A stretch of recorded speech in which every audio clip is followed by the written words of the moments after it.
Eh bien, salut à tous. On se retrouve donc aujourd'hui pour une de mes vidéos outillage, dans le but, je le rappelle, que vous compreniez à 100% les tutoriels que j'effectuerai par la suite. Donc aujourd'hui, on va donc parler d'une clé angulaire.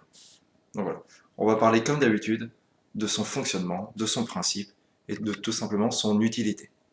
Donc on va commencer par le principe. Vous voyez un rapporteur par exemple en géométrie quand vous êtes en mathématiques. Eh ben, c'est pareil, sauf que ça, on va dire, c'est le rapporteur de la mécanique. Donc voilà, c'est tout simplement ce qui va nous permettre de mesurer l'angle de serrage. Pourquoi utilise-t-on une clé angulaire? Donc elle permet, comme je le disais tout à l'heure, de calculer notre angle de serrage. Souvent, lors d'un serrage précis, on nous demande dans un premier temps de serrer au couple. Donc pour serrer au couple, référez-vous à mon précédent tutoriel sur la clé dynamométrique.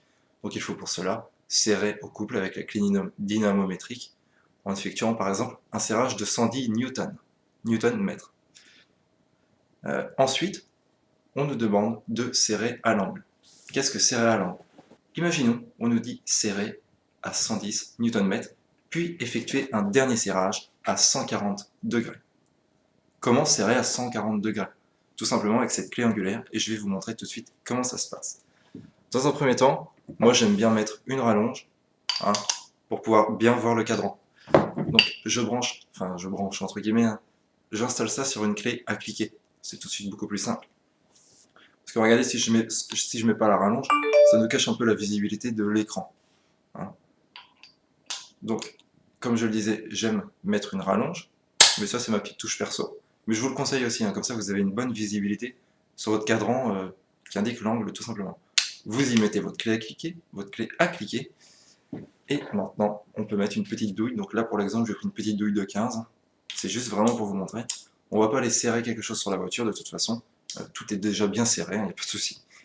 Mais vous allez comprendre le principe d'ici peu de temps. Donc voilà, cela ressemble à ça. Donc ça fait un bel outil, hein, c'est vraiment quelque chose de joli. Et ici nous avons une poignée. Hein. Souvent, voilà, tac. Nous tenons donc cette poignée. Imaginons qu'on veuille serrer. Imaginez qu'il y a un écrou ici, voilà. On va partir comme ça.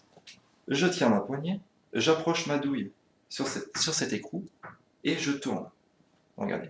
Tout à l'heure, on a dit, je ne sais plus quelle langue d'ailleurs pour l'exemple, mais je crois que j'ai dit 110. Donc regardez, imaginons vous serrez, on va jusqu'à un angle de 110. On peut même se donner un petit coup de cliquet pour ne pas s'embêter.